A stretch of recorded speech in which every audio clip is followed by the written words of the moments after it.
Hi, my name is Harry, and today I'm going to read I Am Not a Number, written by Jenny K. Dupuy and Casey Kaser, illustrated by Gillian Newland.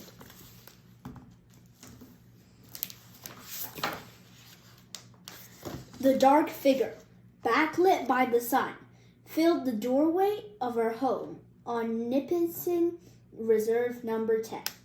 "I'm here for the children," the shadowy giant said, pointing a long finger at me. "You! How old?" I shrank behind my mother. "Here for the children? How old?" he repeated. 8, the whisper floated from my mouth. The Indian agent marched into our house and approached my father. "You knew I would come, Ernest," he said. "The children are going with me to residential school. They are wards of the government now. They belong to us." "Not Irene. She needs to be with her family." My mother wrapped her arms around me. "I won't let you take her." The man shrugged. "Give me all 3, or you'll be fined and sent to jail." "We have no choice, Mary Ann," my father replied, sounding defeated. It was only a matter of time before they came for the children. Fear rose inside me, filling my throat. My brothers, George and Ephraim, stood with their heads bowed low. Are they as scared as I am, I wondered? My brothers and sisters, those too old and too young to be taken, huddled together watching. My mother pulled me against her, and I buried my face in the folds of her dress, pressing her tighter until there was no air between us. I couldn't let her go. The Indian agent opened the door and motioned for us to come. My mom pried my arms around her back and kissed the top of my head. I grabbed the back of George's jacket and stumbled after him as he stepped toward the door. At least I had my brothers with me. I made a silent vow that we would stay together. As we walked into the sunlight toward the waiting bus, my mother ran forward. "Look after each other," she cried. "Never forget home or our ways. Never forget us. Never forget who you are." I turned one last time and gazed at her through blurry tears. How could I possibly forget my parents? How could I forget who I was? But then, how could I possibly guess what awaited me at residential school? "Girls, follow me. Boys, you will be going to a separate building." A tall nun named Sister Mary stood at the entrance of the imposing brick building. My heart sank into my stomach as the boys were led away. No chance for goodbyes. The tiny spark of safety I had felt in being with my brothers flickered and died. I turned back to face Sister Mary, feeling more alone than ever. "My name is Irene Cucci," I told her. My voice was small, but I held my head high and clasped my hands together so that no one could see they were shaking. Sister Mary's eyes narrowed to slits. "We don't use names here.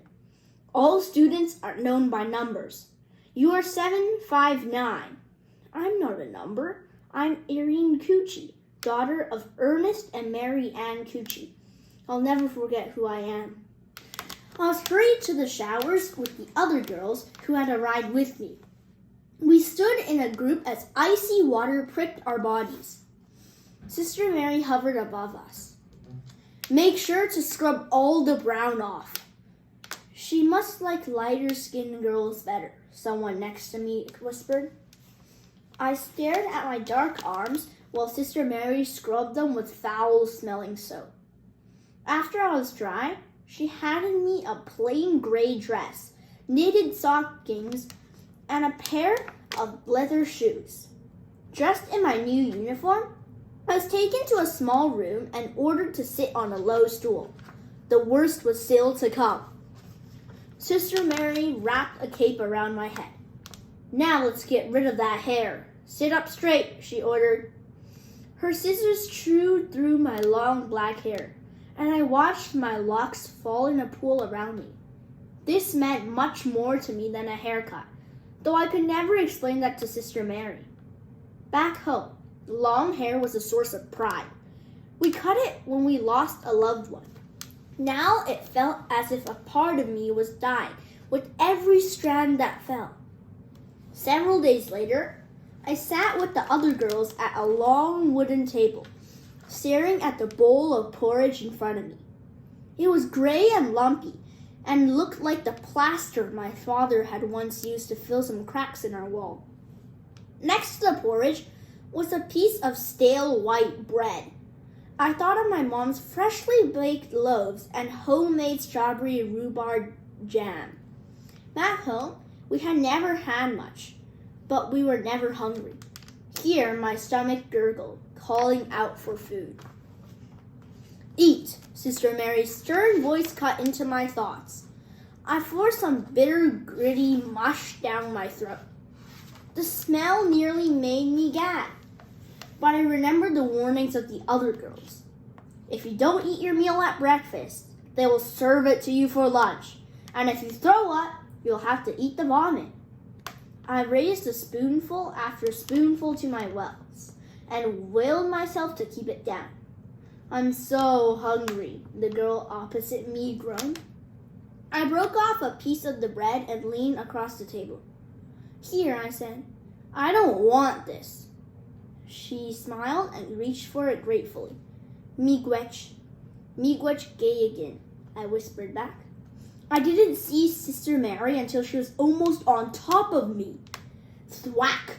A big wooden spoon came down hard across my shoulders. I yelped in pain. That's the devil's language, she shouted. We don't speak it here. She grabbed my arm and hauled me up the stairs. Sister Mary's strides were long and fast, and I stumbled behind her, trying not to fall. I've seen other girls pulled along like this. Lessons. That's what the sisters called it when one of us needed reminding about the rules. I was terrified of what awaited me at the room at the end of the hallway. Sister Mary shoved me into a chair and turned away to fill a bedpan with hot coals from the stove. Show me your hands, she said. Please don't hurt me, I whispered. Show me, she demanded. There was no escape. Slowly, I extended my arms straight out as Sister Mary lowered the hot bedpan onto my skin. I wanted to scream. Instead, I dug my teeth into my lower lip and squeezed my eyes shut as tightly as I could, counting the seconds until the sister lifted the pan. That will teach you to speak English here. You should be ashamed of yourself. With that, she walked away. I blew gently on the red welts that had bloomed down my arms. Ashamed? I wasn't ashamed of my language. I was proud of it. But everything I knew and loved about who I was and where I had come from was slowly being taken away. Mother's last words, "Never forget who you are," rang in my ears.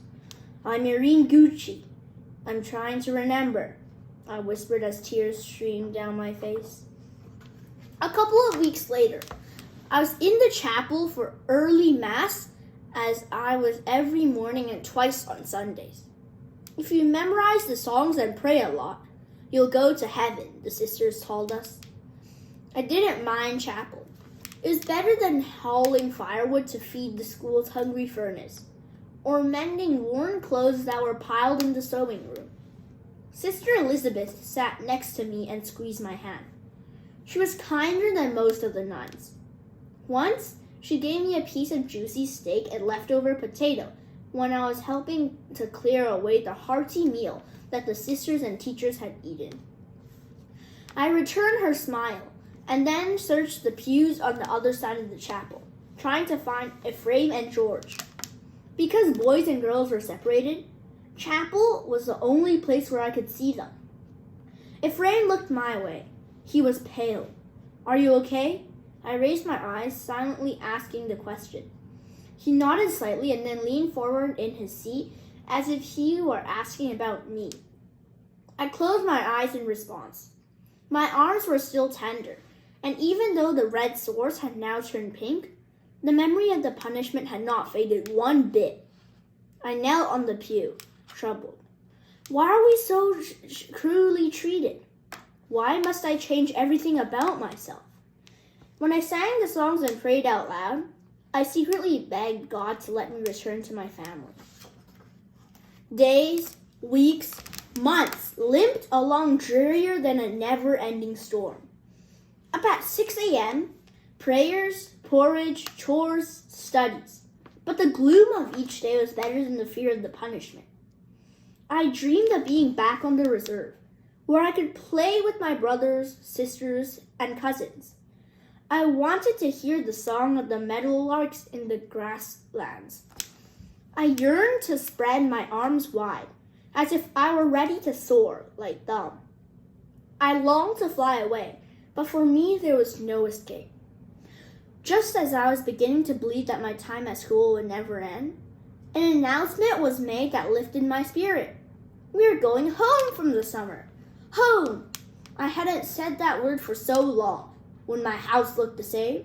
When my parents even know me? I had not heard from them all year. Hadn't been allowed to write or receive letters. It's evil out there, Sister Mary told us. We can't have you mixing with the outside world. But everyone knew the nuns were afraid that our families would learn how we were being treated. When I saw my parents standing in front of our house, I knew that home was as it had always been. Mother rushed to greet us and nearly pulled me off my feet as she wrapped her arms around me. My father squeezed my cheeks. I've thought about you every day, he whispered. I never forgot you, I replied. I never forgot who I am. Dad smiled and bent his forehead to mine. That evening, we sat down to a feast of meat pies and fried pickerel.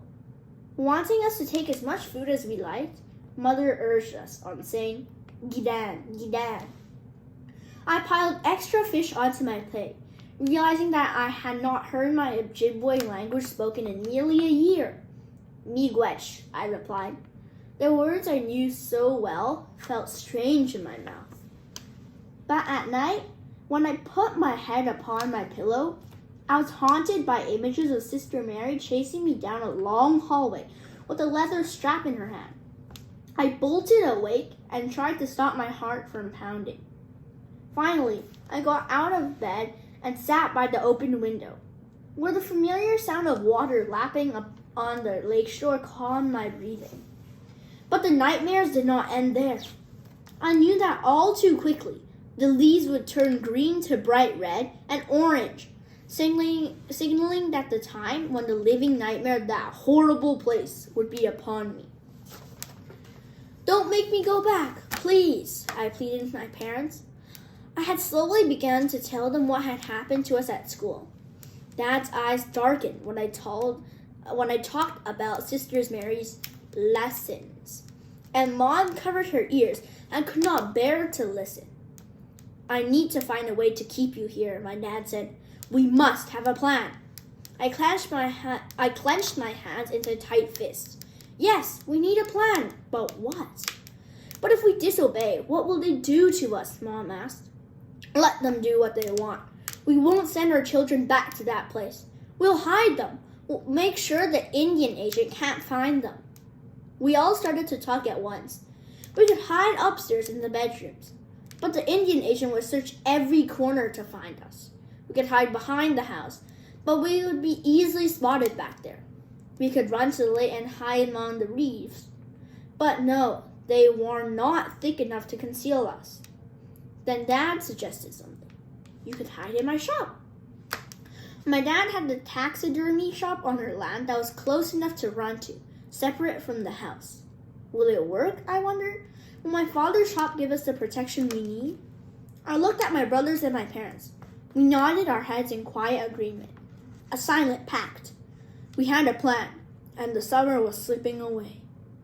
When the dreaded day arrived, I was in the yard helping Mom hang laundry.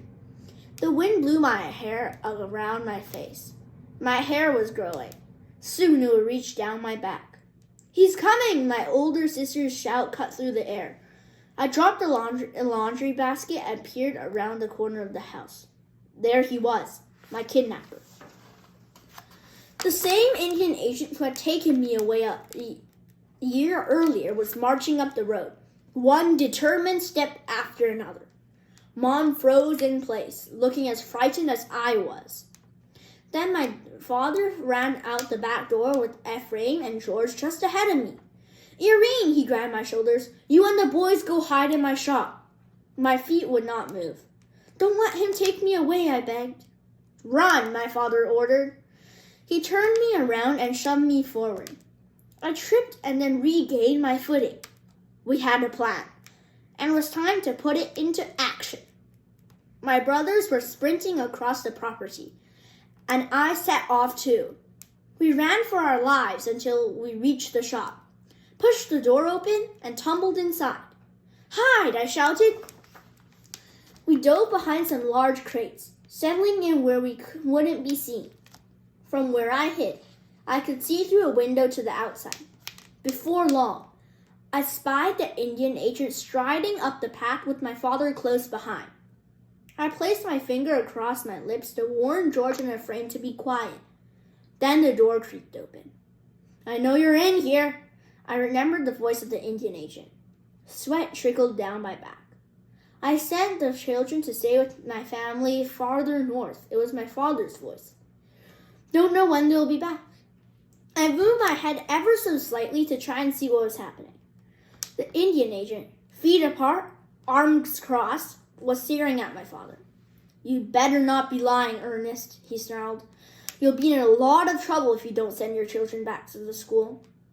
Then my loving father, chief of the community, strong and wise, raised himself up to full height.